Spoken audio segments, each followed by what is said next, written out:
101వ కీర్తన ఉత్తర ప్రత్యుత్తరంగా మనం చదువుకుందాం. మన బదులు సత్యంరాజు ఉన్నాడు. మొదటి వచనాన్ని చదువుతున్నాడు.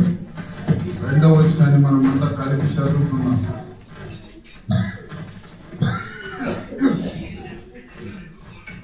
పరిశుద్ధ బైబిల్ గ్రంథం నుంచి దావీదు రచించిన 106వ కీర్తన చదువుకుందాము. యెహోవా నా ప్రార్థన ఆలకింపుము, నా మొరని యొద్ద చేరనిమ్ము.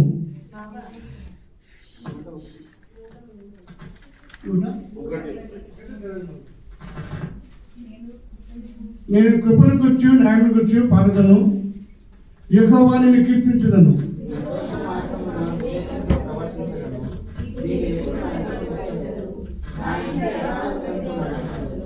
నా కళ్ళ ఎదుట నేను ఏ దుష్కార్యం ఉంచుకొనను.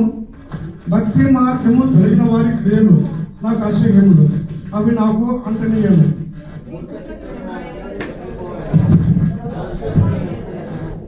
తన పొరుగు వారిని చాటున దూషించే వారిని నేను సంహరించదను. అహంకార దృష్టి గల వారిని, గర్వించిన హృదయమును గలవారిని నేను సహింపను.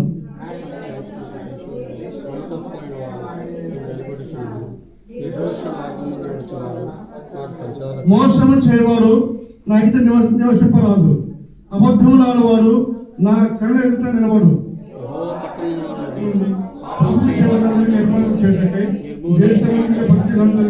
ప్రతి హృదయం నేను సంహరించుదును. దయచేసి అందరూ కూర్చుందాం. ఈ సమయం మందు ఈ చదవబడినటువంటి లేఖన భాగాన్ని మనమందరూ ప్రేమ్ కుమార్ వాటిని వివరిస్తారు. చక్కగా మనము ప్రార్థన పూర్వకంగా దేవుని మాటలు మనం ఆలకిస్తాం.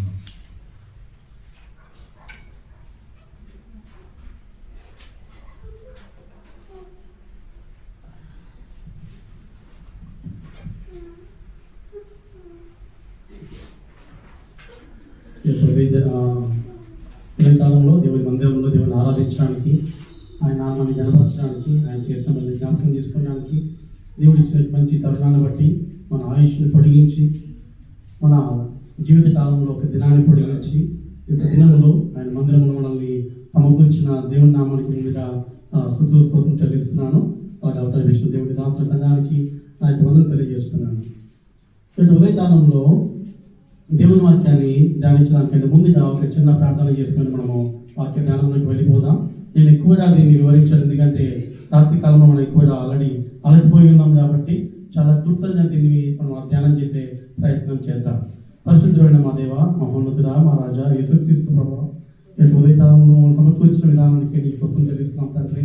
ఇంకా రానున్న వారిని నడిపించమని, ప్రభు నిలబడిన వారిని బట్టి వారిని జ్ఞానం లేని వాళ్ళను మీరు మీకు సిల్వచాటం మలిపరుచుకుని ప్రభావ ఇన్స్ట్రుమెంట్ ఏదైనా వాడుకొని మాతో మీరు మాట్లాడుతూ మా ఈ వాక్యమైన యేసునామం అడిగివేడు గురించి నా ప్రభు తండ్రి, ఆమేన్. ఈ యొక్క 101వ కీర్తన సామ్ 101 ఇదొక దావీదు కీర్తన మనం చూస్తాం. ఇది రాసిన వారు ఎవరంటే దావీదు. ఇది సామ్ ఆఫ్ డేవిడ్ అంటాం. దావీదు కీర్తన ఇది, ఎందుకంటే అక్కడ పైన స్పష్టంగా వ్రాయబడింది కాబట్టి అది మనం ఈజీగా ఐడెంటిఫై చేయవచ్చు. ఇది దావీదు కీర్తన అని.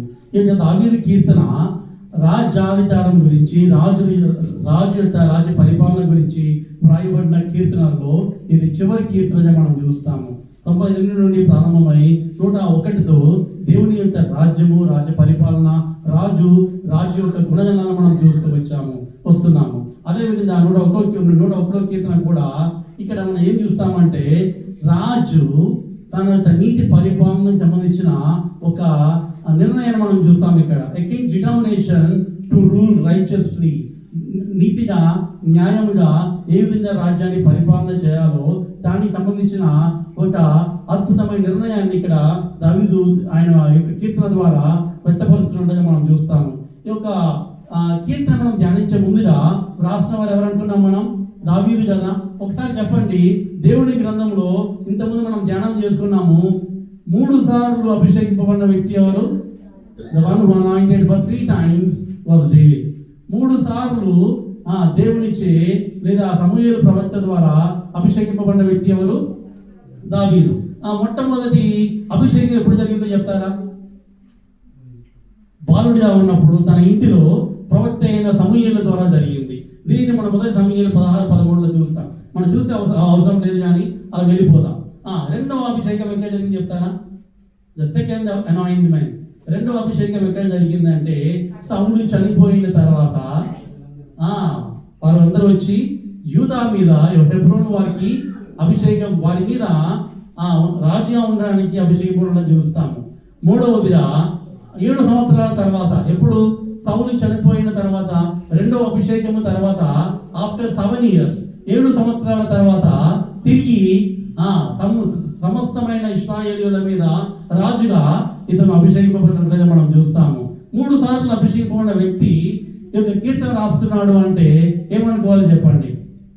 3 సార్లు దేవునిచే అభిషేకింపబడిన వ్యక్తి, దేవునిచే ఎన్నుకోబడిన వ్యక్తి ఈ యొక్క కీర్తన రాస్తున్నాడు అంటే ఆ కీర్తనకి విలువ ఉందా లేదా?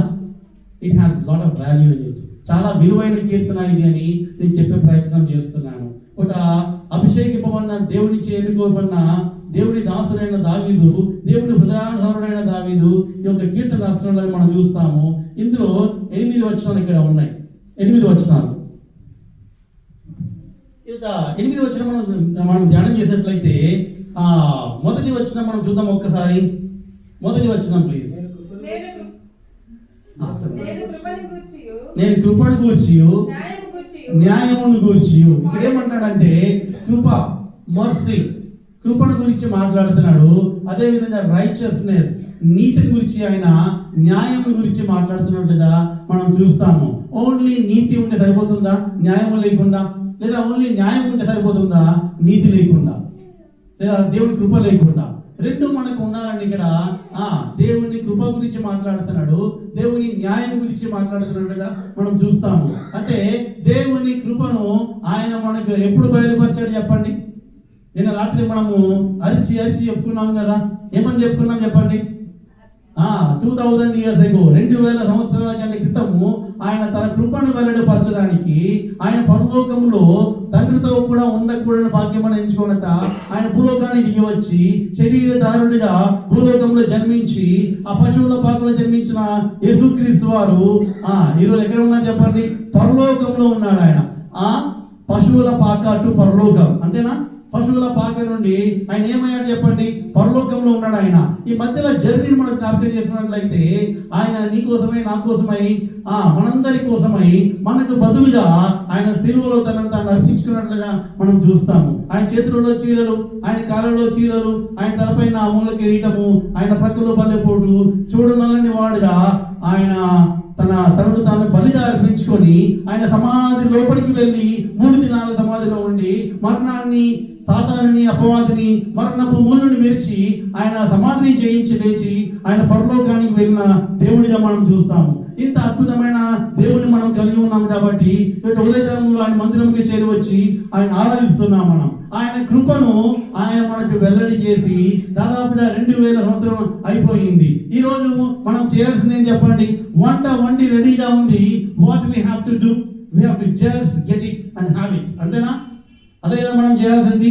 ఈరోజు మనం చేయాల్సింది ఏంటంటే దేవుడిని కృప మనకు దేవుడు ఆల్రెడీ అనుగ్రహించి ఉండగా దాన్ని పొందే బాధ్యత, దాన్ని తీసుకునే బాధ్యత, దాన్ని అనుభవించే బాధ్యత మన మీద ఉంది. కాబట్టి దేవుని కృప అనేది సమృద్ధిగా నీ ఎడల, నా ఎడల ఆయన అందించినట్లుగా, అనుగ్రహించినట్లుగా దేవుని వాక్యం మనతో మాట్లాడుతుంది. ఈ యొక్క కీర్తనాకారుడు దేవుని కృపను పొందిన వాడై, దేవుని న్యాయాన్ని ఎరిగిన వాడై, ఆ 2 విషయాలు స్పష్టంగా కపుల్ వర్డ్స్ అంటే వీటిని ఆ ద్వంద్వ పదాలను వాడుతూ ఆయన మాట్లాడుతున్నట్లుగా మనం చూస్తాం. ఈ ఉదయకాలంలో రెండవ పదాన్ని తప్పించుకోవాలంటే మొదటి పదము నువ్వు పొందాలి. మొదటి పదంలో ఉండే అనుభవంలో నువ్వు రావాలి. దేవుడు న్యాయం తీర్చబోతున్నాడు. ఆయన రెండో రాకడలో తిరిగి రానే ఉన్నాడు. ఆయన వచ్చినప్పుడు ఆయన తీర్పు నుండి తప్పించబడాలంటే నువ్వు ఏం పొందాలి? దేవుని కృపను పొందాలి. Unless you have his mercy you are not supposed to. మీరు తప్పనిసరిగా ఏదో ఒక రోజు ఆయన తీర్పును పొందబోతున్నారు. ఆయన తీర్పుకు లోనవబోతున్నారు. ఆయన తీర్పుకు మీరు లోపడబోతున్నారు. కాబట్టి తీర్పు నుండి తప్పించబడాలంటే దేవుని కృపను మనం పొందుకోవాల్సిన వారమై ఉన్నాము. ఈ యొక్క ఉదయకాలంలో చిన్న మందగా చెల్లించిన మనలో ఇంకా ఎవరైనా దేవుని కృపను పొందక దూరంగా ఉంటే దేవుడి మీద మాట్లాడుతున్నాడు. ఇకనైనా దేవుని కృపను పొందుకోండి. ఆయన సొంత రక్షకుని అంగీకరించండి. ఇక్కడ చేయవలసింది ఏమీ లేదండి. ఇది ఇక్కడ దాన ధర్మాలు చేసిన పని లేదు, మీకున్న ఆస్తి పాస్తులు అమ్మి ఇవ్వవలసిన అవసరం లేదు. కానీ యేసు ప్రభు అని నోటితో ఒప్పుకోవాలి, మన పాపాలు క్షమించమని ఆయన అడగాలి. అప్పుడు ఏమవుతుంది, మనకి దేవుని కృప మనకు అనుగ్రహింపబడుతుంది. మనము ఈ రోజు ఏమై ఉన్నామో అది దేని వల్ల చెప్పండి? Whatever we are today, మనం ఏమై ఉన్నామో ఈ రోజు అది కేవలము దేవుని కృప వలనే అయి ఉన్నామని దేవుని వాక్యం మనతో మాట్లాడుతుంది. కాబట్టి జ్ఞాపకం చేసుకుందాం. ఈ యొక్క 101వ కీర్తన మనం ముందుకు అలా వెళ్ళిపోయినట్లయితే ఎఫెసీ పత్రిక చూద్దాం ఒకసారి. 2వ అధ్యాయం 5వ వచనాల్లో ఈ రోజు మనం ఏమై ఉన్నామో అది కేవలము దేవుని కృప అయి ఉన్నామని దేవుని వాక్యం తెలవిస్తుంది.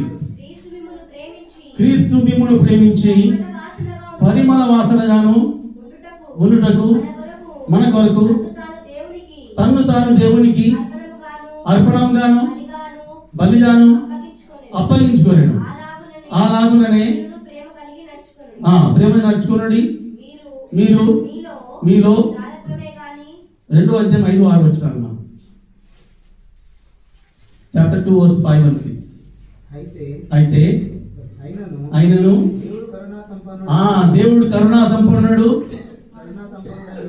ఉండి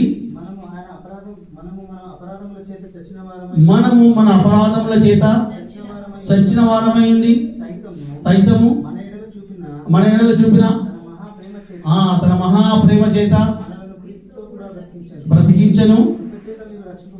దేని చేత? ఇప్పుడు చూద్దామా, యొక్క లైన్ చూద్దామా? దేని చేత మన రక్షణ దొరికింది? మనకు ఆ రక్షణ లేకపోతే ఈ విధంగా దేవుని ఆరాధించడం చేరవచ్చే వారే మనం.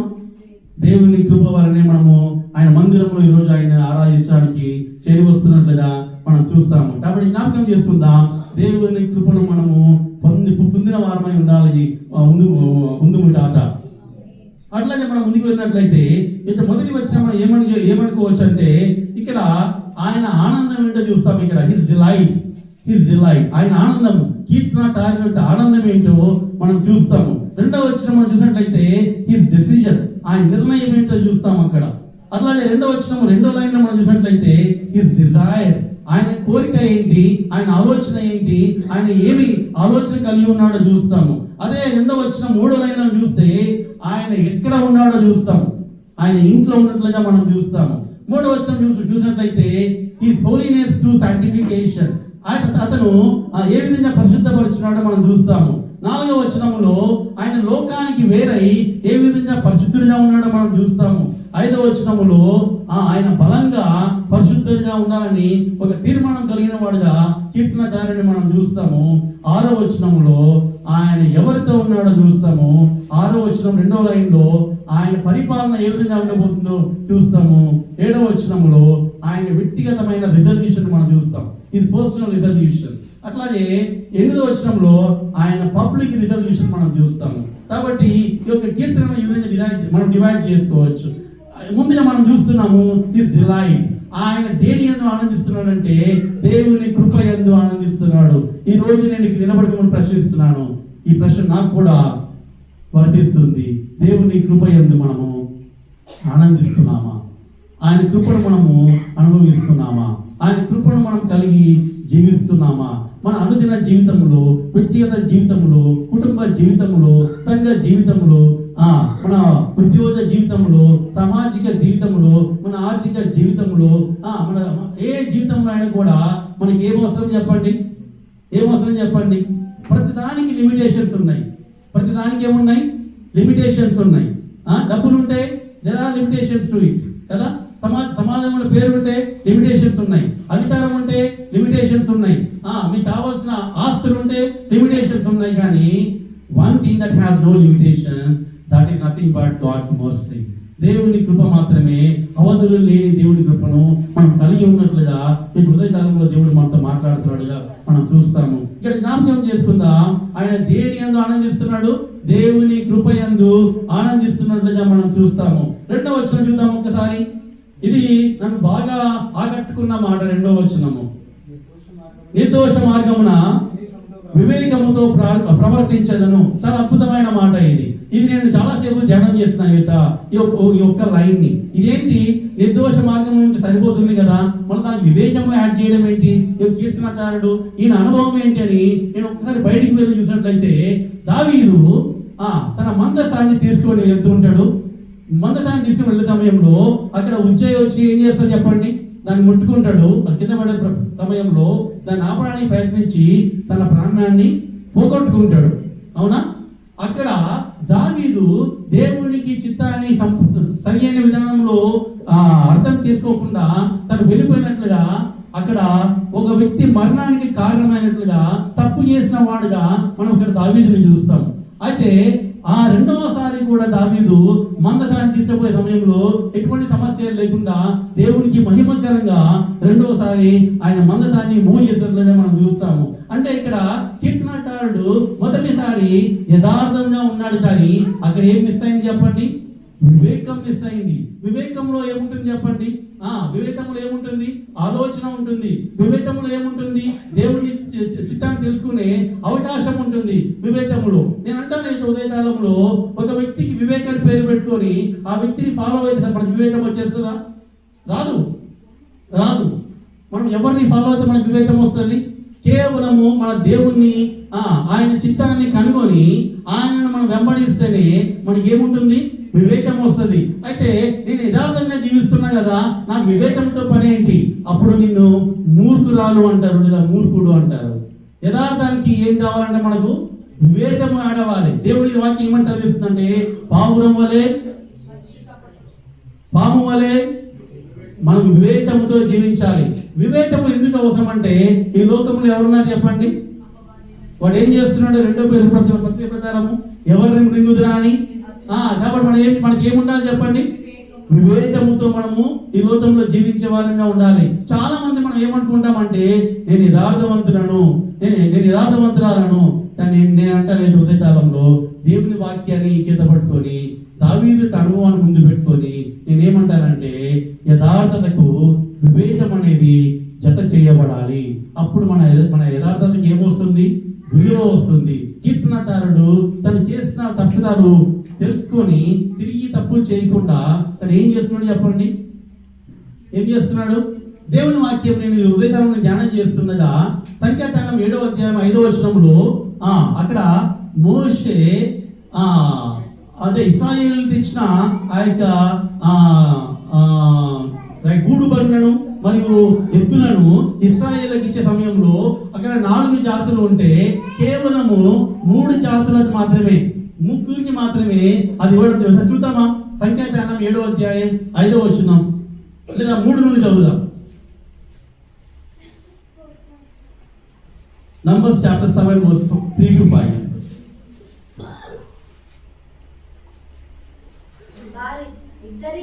వారిద్దరికి ఒక్కొక్క బండి చొప్పున 6 గూడు బండ్లను 12 ఎద్దులను యెహోవా సన్నిధికి తీసుకుని వచ్చేది. అప్పుడు యెహోవా మోషేకి ఇలా సెలవిచ్చెను, తీసుకొనుము సేవకైయుండును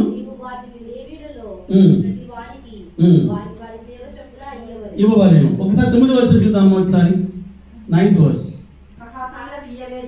ఎవరికి ఇవ్వలేదంట? కహాతీయులకు ఇవ్వలేదు. నేను అంటాను, ఇక్కడ మోషే వారికి ఎందుకు ఇవ్వట్లేదంటే, ఏమంటా నేను ఇక్కడ, మనకు ఇవ్వబడిన పనిని మనము చేయాలి. మనకి ఇవ్వని దాని జోలికి మనం వెళ్ళకూడదు. ఇక్కడ మోషేకి దేవుడు ఆజ్ఞాపించిన దాని ప్రకారము వారు దేనికి అర్హులో, వారికి ఎటువంటి తలాంతు ఉందో, వారు దేనికోసం వారు సృష్టించబడ్డారో, వారు దేనికోసం నియమించబడ్డారో ఆ నియామకం ప్రకారము అక్కడ ఏం చేస్తున్నాడు మోషే? కహాతీయులకు ఇవ్వట్లేదు అంటే వారు దానికి ఎన్నుకోబడిన వారు కాదు, వారు దానికి అర్హులు కాదు అని మోషే గ్రహించి కహాతీయులకు ఇవ్వట్లేదని చూస్తాం అక్కడ మనం. నేనంటాను ఇక్కడ యథార్థంగా ఉండాలి అంటే, దాంతోపాటు వివేకంతో ఉండాలి అంటే దేవుని చిత్తాన్ని మా యొక్క జీవితంలో మనము గుర్తెరగాలి. దేవుడిచ్చిన తలాంతులను, దేవుడిచ్చిన పనిని, దేవుడు అప్పగించిన స్థానాన్ని మనము కలిగి ఉండాలి. మన సొంతగా మన ఆలోచనలు కాదు, మన తలంపులు కాదు, మన ఉద్దేశాలు కాదు, కానీ కేవలము దేవుడు మనల్ని ఎక్కడ ఉంచాడో అక్కడ ఉండాలి. ఇక్కడ దావీదు ఏం చేస్తున్నాడంటే తనకు తానుగా ఒక నిర్ణయం తీసుకొని ఒక మనిషి ప్రాణాన్ని తీసినట్టుగా మనం చూస్తాము. రెండవసారి పాపం దాని నుండి పాఠం నేర్చుకొని రెండవసారి అటువంటి తప్పిదము చేయకుండా దావీదుని మనం చూస్తాము. కాబట్టి మనకి జీవితాల్లో దావీదును పోలి ఏముండాలంట? యథార్థంతో కూడిన వివేకముతో కూడిన జీవితం మనం కలిగి ఉండాలని దేవుడు మనతో మాట్లాడుతున్నట్టు చూస్తాం ఇక్కడ. కాబట్టి జ్ఞాపకం చేసుకుందాం, ఇక్కడ మనకు ఇవ్వబడినది మనం చేయకుండా ఉందుముగాక. ఇక్కడ దావీదు వల్ల మనం కూడా పాఠాలు నేర్చుకొని తిరిగి అటువంటి తప్పిదాలు చేయకుందుముగాక. 3వ వచనం వెళ్ళిపోదాం ఒకసారి. 2వ వచనంలో 2వ లైన్ చూద్దాము ఒకసారి. ఇక్కడ ఏమంటాడు అక్కడ కీర్తనకారుడు? ఈ మాట ఎవరితో మాట్లాడుతున్నాడు చెప్పండి? ఆయన తన తండ్రి అయిన దేవునితో మాట్లాడుతున్నాడు. ఏమని మాట్లాడుతున్నాడు? నువ్వు ఎప్పుడు వస్తావయ్యా అని మాట్లాడుతున్నాడు. అంటే వస్తే ఆయన ఏం చేస్తాడు చెప్పండి? ఆయన వస్తే ఏం చేస్తాడు చెప్పండి? ఆయన వస్తే ఏం చేస్తాడు చెప్పండి? పరీక్షిస్తాడు కదా.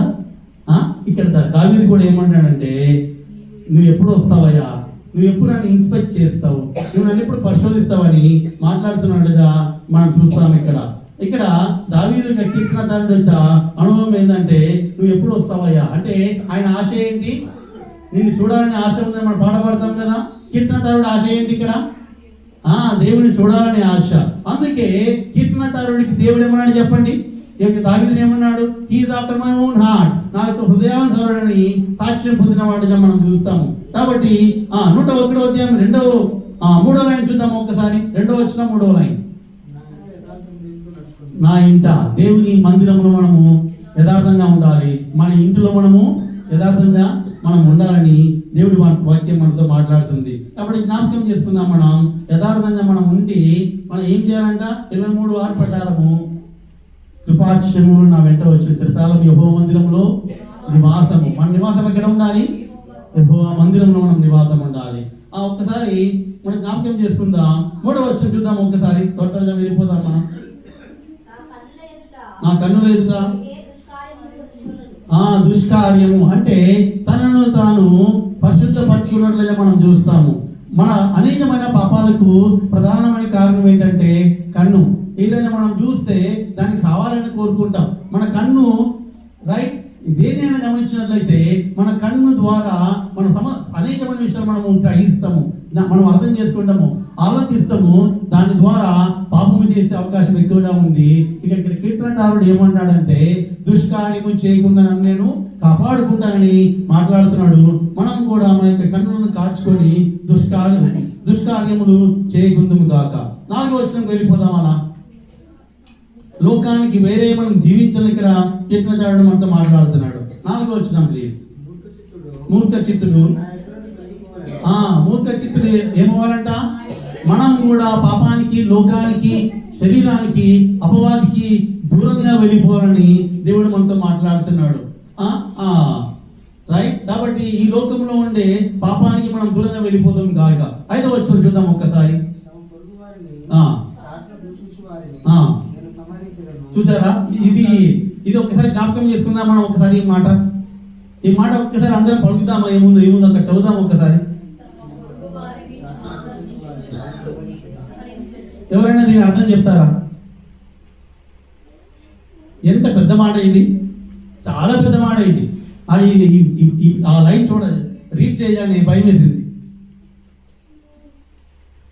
మనకు తెలియకుండా నేను కూడా ఎంత ఈజీగా మనం మాట్లాడేస్తాం కదా ఇతరుల గురించి, చాలా ఈజీగా. దేవుని వాక్యం ఏమని తెలివిస్తుంది? అయితే నేను అంటాను, దీనికి మనం దూరంగా ఉండాలంటే we should become very busy throughout the day. మనల్ని మనం దినమంతా కూడా బిజీ చేసుకుంటే ఇటువంటి ఆలోచనలు మనకు రావు. కాబట్టి busy day is very very important to us. Right. 6వ వచనం వెళ్ళిపోదాం. చూడండి ఇక్కడ where we have to live, మనం ఎక్కడ జీవించాలి? దేవుని యొద్ద. 6వ వచనం 2వ లైన్ ప్లీజ్. మన మార్గాలు ఎలా ఉండాలంట? నిర్దోష మార్గాలు మనకు ఉండాలంట. 7వ వచనం ప్లీజ్. ఇక్కడ ఈ నిద్రలేసినట్టు తెలుసా? మోసం చేసేవాడు నా ఇంట్లో ఉండొద్దు. అంటే నేను మోసం చేయకూడదు, మోసం చేసేవాడు నా ఇంట్లో ఉండకూడదు. ఎనిమిదో వచ్చినాం ప్లీజ్. ఇంటిలో మాత్రమే కాదంట, ఇంటిలో మాత్రమే కాదంట, పట్టణంలో నుండి కూడా వారు ఉండకూడదు అంట. అంటే ఇతరులను కూడా మనం రక్షించాలని దేవుడి వాక్యం మనతో మాట్లాడుతుంది. రేపు ఉదయం నేనేమంటానంటే, నూతన సంవత్సరానికి ఇంకొక 9 రోజుల వాక్యం ఉందా, 10 రోజుల 10 days, రైట్? ఈ యొక్క కీర్తన ద్వారా నాకు అర్థమైన విషయం ఏంటి అంటే, ఈ యొక్క కీర్తనకారుడు తన రిజల్యూషన్ మొత్తం 8 వచనాలు చూపిస్తున్నాడు. నేను దుష్కార్యం చేయను, నేను దేవుని కృపను కోరుకుంటాను, యథార్థంగా జీవిస్తాను అని ఆ 8 వచనాలు మీరు చూసినట్లయితే ఇక్కడ విల్ అనే పదం 7 సార్లు ఉందంటే ఇంగ్లీష్లో నేను ధ్యానం చేశాను, అందుకో ఎక్కువగా ఆ పదాలు వాడుతూ ఉంటాను నేను. షెల్ అనే మాట 4 సార్లు ఇంగ్లీష్లో ఉంది. అంటే ఆయన తనను తాను ఒక రిజల్యూషన్ ఏమని చెప్పుకుంటున్నాడంటే కీర్తనకారుడు, నా యొక్క జీవితంలో ఇటువంటివి ఉండాలి, ఇవి ఉండకూడదు, పాపం ఉండకూడదు, దేవుడికి మహిమకరంగా యథార్థంగా దుష్కార్యం లేకుండా నా కళ్ళు ఇలా ఉండాలి, నా పాదాలు ఇలా ఉండాలి, నేను ఈ ఇంటిలో ఉండాలి, నేను ఈ విధంగా ఉండాలని ఆయన 8 వచనాల్లో ఆయన రిజల్యూషన్ మనకి బయలుపరుతున్నట్టు చూస్తాము. నేను అంటాను ఇంకొక 8 రోజులు, మనకు 9 రోజులు బాకీ ఉంది. నూతన సంవత్సరంలో మన జీవితం ఏ విధంగా ఉండాలో మనం కూడా ఒక రిజల్యూషన్ మనం కూడా కలిగి ఉండాలని దేవుడు మనతో మాట్లాడుతున్నాడు. నూతన సంవత్సరంలో నేను వీటి జోలికి పోను, నేను టీవీ ఎక్కువగా చూడను, సీరియల్స్ ఎక్కువగా చూడను, ఇతరుల గురించి చెడ్డ మాటలు నేను మాట్లాడను, లేదా నేను దేవుని వాక్యాన్ని రీడింగ్ స్టార్ట్ చేస్తాను, లేదా ప్రార్థనా జీవితాన్ని కలిగి ఉంటాను అని ఒక రిజల్యూషన్ మనము కలిగి ఉండాలని దేవుడు మనతో మాట్లాడుతున్నాడు. ఈ 8 వచనం ఆధారం చేసుకొని నేను అందరినీ ఎంకరేజ్ చేసేది ఏంటంటే, నూతన సంవత్సరానికి ఒక తీర్మానాన్ని మనము కలిగి ఉందాము కాక. ఒకసారి అందరం మోకరిద్దాం ఒక్కసారి దేవుని మందిరంలో మనం ఉండగా, దేవా నూతన సంవత్సరానికి అవసరమైన తీర్మానాన్ని నాకు అనుగ్రహించు, ఈ యొక్క కీర్తనకారుడు వల్లే యథార్థంగా జీవించే కృప అనుగ్రహించు, నా కన్నులను నీవు దుష్కార్యము చేయకుండా అడ్డగించుము, నేను నీ ఇంట్లో జీవిస్తాను, చిరకాలం నీ మందిరం నేను జీవిస్తాను, పాపానికి దూరంగా వెళ్తాను, నీకు మహిమకరంగా జీవిస్తాను, అనేకులు రచిస్తాను, నా ఇంటిలో పాపము లేకుండా జీవిస్తాను, నా సంఘంలో పాపం లేకుండా జీవిస్తానని మనం ప్రార్థన చేద్దాము ఒక్కసారి. దేవా నా వ్యక్తిగత జీవితాన్ని దర్శించు, దేవా నువ్వు రావయ్యా కిందికి, నువ్వు ఎక్కడ ఉన్నావు దేవా, నా ఇంటికి రమ్ము, నువ్వు ఎప్పుడు వస్తావని నేను వెయిట్ చేస్తున్నానని చెప్పి ఆయన మొరపెడతాము ఒక్కసారి. దేవా దిగిరమ్ము, నన్ను పరిశోధించుము, నాకు కావాల్సిన తీర్మానం అనుగ్రహించు, ఆ యొక్క తీర్మానాన్ని బలపరచుమని ఒక ప్రార్థనా పూర్వకంగా మనము ముందుకు వెళ్దాం. దేవుడు ఈ వాక్యాన్ని దీవించున్నాడు.